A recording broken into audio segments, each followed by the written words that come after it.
girls quickly get the message that behaving in physically aggressive ways is not consistent with female stereotypes, at least in our country and our culture and society.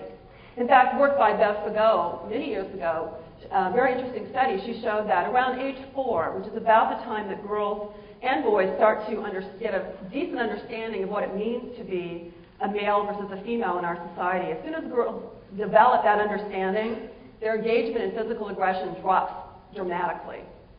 So they learned that it's not consistent with what it means in our society to be a female. So if they have these aggressive tendencies, how might they exhibit them?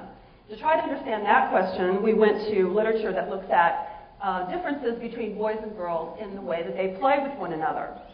And most of you, I'm sure, who've worked with young children, you already know this, which is that starting about preschool, boys and girls start running around mainly with same-sex peers. So the boys play with the boys and the girls play with the girls. This is a point where, girls are icky for boys and vice versa. And most of the time, especially when they're in a group setting such as a school, they tend to prefer to play with same-sex playmates and befriend same-sex peers. We also know from this literature that boys tend to play in large groups. They tend to play outside more than girls do after school. You're likely to see boys maybe outdoors playing a game like soccer or a kickball or something like that. Girls, in contrast, you're more likely to find in groups of 2 or 3, dyads and triads, and maybe that they tend to play indoors more. You might find them commonly upstairs in a bedroom talking or playing a game or playing with dolls, something of that nature.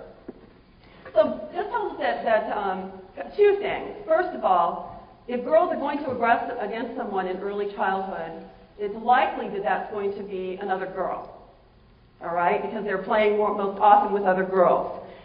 It also tells us that girls tend to have the opportunity, because they play in smaller groups, dyads and triads, more so than boys, they have more of an opportunity to develop closer ties with their peers starting in early childhood. We also know from a third body of literature that looks at the goals that motivate kids when they're in a social situation. And boys tend to focus more on instrumental goals, whereas girls tend to focus more on relationship goals. For example, establishing close friendships with others. So putting all these pieces together, we wondered whether using relationships to harm others might be an effective way for girls to accomplish goals that they might have, to retaliate against a peer, for example. That might be effective because they value and have as a goal to establish these close ties with others, and their play behavior is such that they have more of an opportunity than boys do to, in fact, establish those kinds of ties. And so that led us to, we go here first, that led us to the concept of relational aggression, which you've heard a little bit about already during the conference. We define these as behaviors in which damage to relationships or the threat of damage to relationships serves as the agent of harm. These can include both direct and indirect acts, and I'll show you some examples in a moment, such as threatening to end a friendship unless a peer does what you want them to do, using social exclusion to get even with someone, or spreading rumors to encourage peers not to like someone and to withdraw their own relationship or acceptance of that person.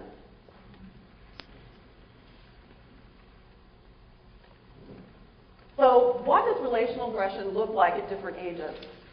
I want to take you through 4 different periods of development and give you some examples that come from our research.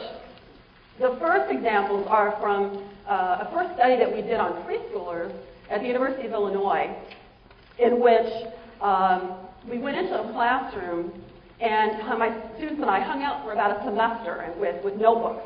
And we just watched what was happening as the kids were interacting. And any time something occurred that we thought might be relational aggression, we just wrote down who did what and what happened. And these examples come from that particular study. And by the way, I should mention, to acknowledge my colleague at the University of Illinois, Dr. Brent McBride, who was the director of the lab preschool there. I owe him a huge debt for encouraging me to look at relational aggression in very young children. I started this work looking at grade school age kids, because that was really my area of expertise, and that's what I was, the age period that I had been trained in working with.